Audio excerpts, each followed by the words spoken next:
Hello, today we'll be showing more about creating and associating metadata in Content Collector. Metadata is basically about data, so it helps classify documents, make them searchable, and automate workflows.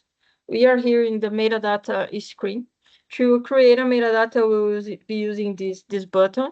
I created here a demo file system, and we will describe here in metadata properties. We will be creating the metadata property. So for property ID, I will put something with a unique name. Here we can put the display name. We'll be using this as a string. And for description, we can put a very short explanation for the task we wrote. So we can put something like that, and we can save it. So here we can see here in the reference, it shows as false. So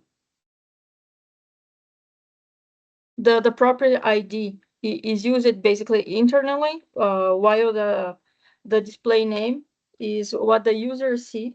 So we are using here a string data type, right? So we can type values like invoice or contract.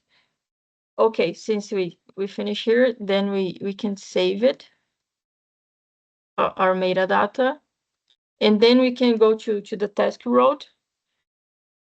I have here a task road from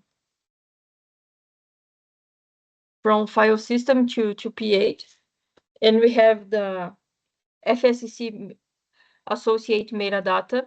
This is where we will be associating it. So here in metadata source type, we will select the demo file system. And here in metadata mapping, we will be selecting the property we just created. So when we select here, and then we save it in the task road,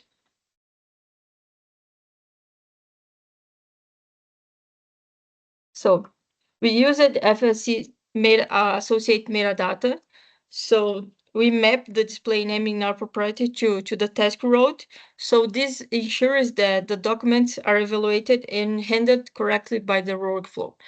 If we came back here to the metadata and lists, we can see that the one we just created now is referenced as true. So it is already associated and created in our workflow. So that's basically how we create and associate metadata in Content Collector.